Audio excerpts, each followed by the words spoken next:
Anyway, I did a local show this morning in Florida. I mean, through an ISDN line with Joyce Kaufman. She's a great host who is on earlier than me on my affiliate in Florida, WFTL. I'm going to play you a piece of it right now for one reason. She and I have a chemistry that's amazing. It's entertaining. I think you'll enjoy it. Listen. Dr. Michael Savage is on the line. Of course, you hear Dr. Savage here every evening. You hear his entire program broadcast live. How are you, Doc? How are you still allowed on the air in Florida with the curtain, the iron curtain that's descended over South Florida, with the ascension of the creature from the Black Lagoon there, who is the congresswoman, the one with the double last name, who I always forget. Oh, Debbie Wasserman Schultz. Yeah. Wasserman Schultz. Isn't that so English? Before we go any further, happy birthday. Wasn't your birthday last Sunday? Yes, Saturday. I had a party. We have pictures of my dog and others at the party up on michaelsavage.com. The dog had a wonderful time. Thanks for asking. All right. I'm glad hey, look, you did. I happen to love, I really love two audiences on my national show, WFTL and WOR. You know what they have in common? No. New Yorkers. Oh, that's true. Lots of them. Everybody on who listens to you must be from Brooklyn, Queens, or New Jersey. You think? I don't know. I don't know either. But I know that you've got to be reeling as I am with what's going on. And I had an opportunity to read Trickle-Down Tyranny. And you are the only person right now who's out there saying that 4 years of Obama is not just a bad idea. It could be the end of America. Well, people think we're making this up. All you got to do is look at what he has done and what he's promised certain groups he will do, not if, but when he is reelected. Now, that's a separate story. What do you mean? When I'm reelected? Remember when he said that to Medvedev with the mic off? Mm-hmm. When I'm reelected, I'll have more flexibility. Then he uses the when I'm reelected again. Is there something we don't know, we the dumb people? Well, anyway, you know that the election machines are controlled by a foreign entity, Joyce. You know that, right? Yes, I do. Because I listen to your show. It's hard to believe, but it's a fact of reality. The computers that count the votes in America are not even wholly owned in the United States anymore. They're owned by some holding company in Spain, and no one knows who the owner is. Could it be George Soros? So what, did they put the numbers in like in a pari-mutuel track in advance? Look, I think that there's so much proof right now about voter fraud, even from just some of these primary elections, and nothing going to be done. You got a Department of Justice who's too busy prosecuting the governor of Arizona to pay attention to intimidation on the part of new Black Panther parties, who's down here now offering a bounty on a fellow Floridian. Yes, I saw that. Did you see how they doctored the tape for Zimmerman? What they did at NBC, those rats at those networks, how they doctored the tape to make it sound like he was saying a racial thing, which he didn't do. Look, we have domestic terrorism at work. Unfortunately, they're the ones who control the laws. And let's let it go at that, Joyce. We don't need to get into deeper trouble than we're already in. I know. Let me ask the audience out there, many of whom may be liberal or Democrats, but they like you, right? Mm-hmm. Let me ask this question. Listening to this show, do you agree that Obama rewards poverty? Yes. Do you believe he punishes success? Yes. Do you believe that he treats our worst enemies with praise, but stiffs our allies, such as Israel? Do you believe he uses the military as a pawn? Yes. Do you believe that our borders have descended into total chaos? And finally, Joyce, anyone listening out there believe the following, that corporations and cronies are making off with all the wealth? Now, if you agree with anything I said, then welcome to the Savage Nation, and go buy a copy of Trickle-Down Tyranny, because it's your kind of book. Absolutely. I think you should have gone with the original title, which was Rules for Beating Radicals. Well, I thought of that as the original title, but I thought it was too esoteric. And well, that's why we're in trouble, because we don't read the manual that this president is basically basing his entire control of the country on. Look what he said to the Supreme Court justices the other day. This unelected group of people? Was he talking about a flash mob outside a nightclub? No, the Supreme Court. Joyce, he was talking about the Supreme Court? I don't believe he actually went to law school, or if he did, what was he doing there for 3 years? Yeah, well, but Do you know that Marbury versus Madison is the first thing they teach kids in first-year law school, where a Supreme Court gets to judge a president's law, or a Congress's law, rather, and if they want, they can override a congressional bill. That's what the Supreme Court is all about. And here's a constitutional lawyer, Barack Obama, who doesn't even know that he's not the supreme authority in the land? Who does he think he is? Well, we know who he thinks he is. You're predicting that if he does get another term, he will never get unelected and he'll assume presidency for life. Well, why should we assume to the contrary? He's a young man. He's a strong man. He's a egomaniac, as all of them are. He's no different in that regard. Why should we assume if he threatens the Supreme Court with a statement such as an unelected group of people that he couldn't say, you know what, term limits are now passé. I pass an executive order. There are no term limits. The people love me. And so, therefore, I'm running again. Why couldn't he do that? Like Hugo Chavez, just like that. Why not? And by the way, Obama says he's a transformational president. Let's not get too carried away here. Let's be very calm about it. What does he mean by transformational, Joyce? What is his model? Which city is he modeling it on? Which nation is he modeling it on? Is it China? Is it Venezuela? What country is his model for the transformation? It's more like Chicago. Yeah, it's a great song. Exactly. Let me ask Joyce, you another... Yeah, go on. I'm sorry. How do you handle your job without cracking up from this? It's funny that you said that. Last night I watched Mel Brooks' movies, The History of the World Part 1, because my hair hurt. It was getting so bad, the news. Are the people out there still listening? Do they still care, Joyce? Yes. Absolutely. You've got 10 million listeners at least. Everywhere I go, people talk about the fact that you're saying things that others don't dare to say, and they listen. I don't know that they change, but they listen. What did you think last night, though? Now we're looking at a Romney president, a nomination. It looks inevitable, and he's not a candidate that either you or I are going to be attracted to in any sense. He's just too bland and too kind of irrelevant. What do you think is going to happen? Is this going to be another wasted election? No, because, look, Romney is a middle-of-the-road, Rockefeller-type Republican, check pants Republican, country club Republican. That's all true. However, on two issues alone, I have to vote for this character. One, on the issue of national security and taking on the Islamists, I would suspect he's going to be tougher, although one never knows. I don't know. On the issue of taxation, corporate taxes and personal, he can't do it with the stroke of a pen, but he certainly understands that high taxation yields stagnation. And so on those issues alone, I would sleep better. As far as everything else goes, I think he's a diehard liberal.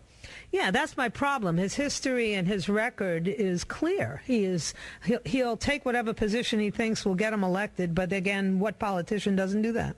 Is this too catty for me to say? But don't you think Ann Romney ought to disappear from the campaign? That's not bad. I think what's really would help him is if he just announced a cabinet and filled it with all people that do bring passion to the table, whether it's, Secretary of Defense Alan West. Joyce, wait a minute. How about a platform? What does he stand for? Forget a platform. The Etch-a-Sketch was a pretty good model for this guy. Yeah. If I'm elected, I will save America. It sounds like a GO speech for somebody in a high school. Mm-hmm. What we need is someone who says, okay, here's my campaign, borders, language, culture. That's pretty clear. I hang my hat on those. If you like, my campaign slogan, vote for me. What is his slogan? Yeah, no, I'll be better than Obama is his slogan. And you I think said we're it yourself. Finished. Now, Joyce, I'm terrified because I see the same clowns who ran McCain off the rails doing it to him. The other day, he said, Obama's not a bad guy. He's a nice man. It's just that I have a different vision. That's the end of the road. Mm-hmm. Nobody believes Obama's a nice guy. Mm-hmm. Well, and now I have to tell you a great story that I thought when it was happening to me last night, I said, I can't wait to tell Dr. Savage this story. I'm talking to my son who lives in Los Angeles and happens to be an attorney. I did the best I could, but things turn out the way they turn out. And he told me the case for the Supreme Court not overturning Obamacare. He said, and at the end of the argument, he said to me, look, I went to Yale Law School. Why are you arguing with me? That elitist, effete attitude, Michael, that they have is so aggravating, but they love Obama. Your own son has the elitist attitude? Yes. Lord, Joyce, come on. I can't help it. I thought I was doing the right thing. I sent him to Harvard and Yale Law School. How did I know he was going to become a lunatic? Joyce, the seltzer bottle doesn't fall far from the truck, okay? I should have remembered that. And remember that one? The seltzer bottle doesn't bounce far from the truck when I did that whole thing from from what was his name? Scungili, Don Yes. Scungili. I can't forget that. As a matter of fact, I play that. I have the bit in, I think it's probably one of the most clever things in radio. But So, Joyce, where are you going to move if the president for life gets reelected? I've been looking at Uruguay. Down in one of the rivers down there? Yeah. Or, that's right. You've traveled all over South America. No Joyce, good? one of the Uruguayan rivers will remind you of the Never Sink River in your youth. Okay. What about like Singapore? They tell me it's nice in Singapore. I got food poisoning there. I don't like Asia. It's funny. Everyone has a thing about various countries. I almost died twice in my life from food poisoning. Once was in Japan, and the second time was in Thailand. So, although I eat Chinese and Japanese and Thai food here in San Francisco, forget about it. I don't trust the hygiene in Asia. I know it's not. Oh, really? Yeah, really. I have a question that's been, I've been thinking about it since I read this new book, and that is, how do you write all these books? Like, when do you breathe? When do you sleep? I don't sleep. Even when I'm sleeping, last night was a shock. My mind was writing pages for another book, and normally I get up if that happens and I write it down. I have it like an auto thing in my head, right? Get up and write it down, jerk, or you'll forget it or dictate it, right? Mm-hmm.